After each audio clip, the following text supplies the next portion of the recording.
was the strangest audition process that I've ever participated in. You know, everybody got cast by YouTube, so I've never worked on a project before with that kind of casting methods.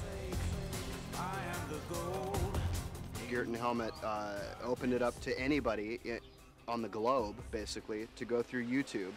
And that's really satisfying for struggling actors because you don't always feel you get the chance to show yourself in the best light in the normal audition process, where you're shuffled in 3 minutes, you have no control over the scene you're doing, how it's shot.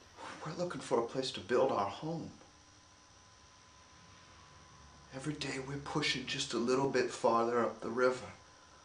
Yeah, we're sleeping in hammocks. I know how you hate that hammock, Mac.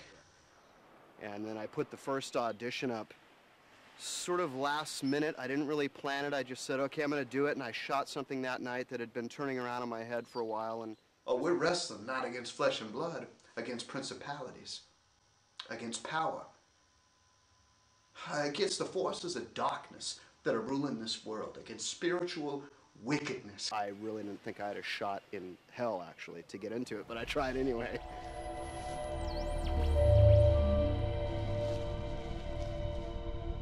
Hi. Oh, we're the Dennings. Oh, well, welcome. The first one I met was Christian who plays Michael, and I read about Michael. I had a different kind of person, or different kind of look, whatever, in my mind. And then when I met, him, he was different. Number one thing I was wondering about was the leading lady. What's the working relationship going to be like? What's she going to be like as a person? But then the minute that we started acting together, it was like we had so much chemistry. And to get here and find out on the first day that she was just so down to earth and humble and artistic and creative and friendly just made it so easy, He's just a really cool person, very, very good actor.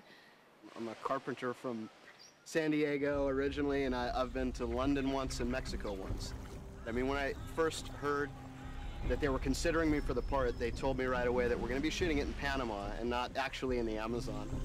What do you think? I was very relieved. It's like, okay, that should be a little easier. What is this? This is medical. It makes us sweat clinic.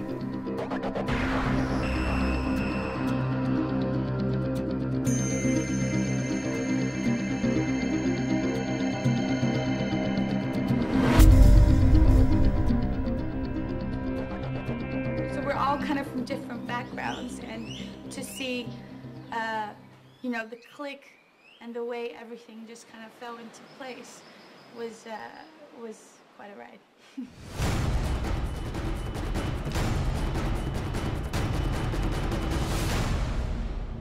The worst thing that can happen is that we die.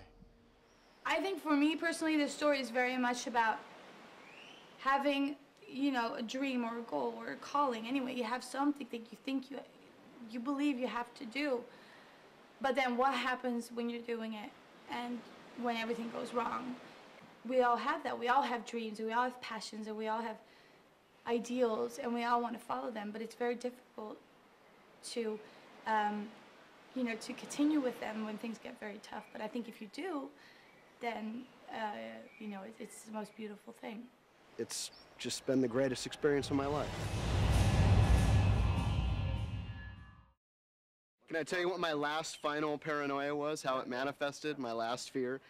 Was that, because we're trying to maximize budget on this project as much as possible. So they were, the producers were asking cast and crew to share baggage on the plane flight as much as possible. So they were asking me if I could carry one of the sound and cameras bags if I had extra baggage to stay within the limits. So my last fear was, God, they're asking me to transport cocaine to Panama. Or it's the CIA and they're going to ask me to assassinate the president of Panama once I'm down there. But it ended up being, chill and easy. It was an actual film, so that was nice too.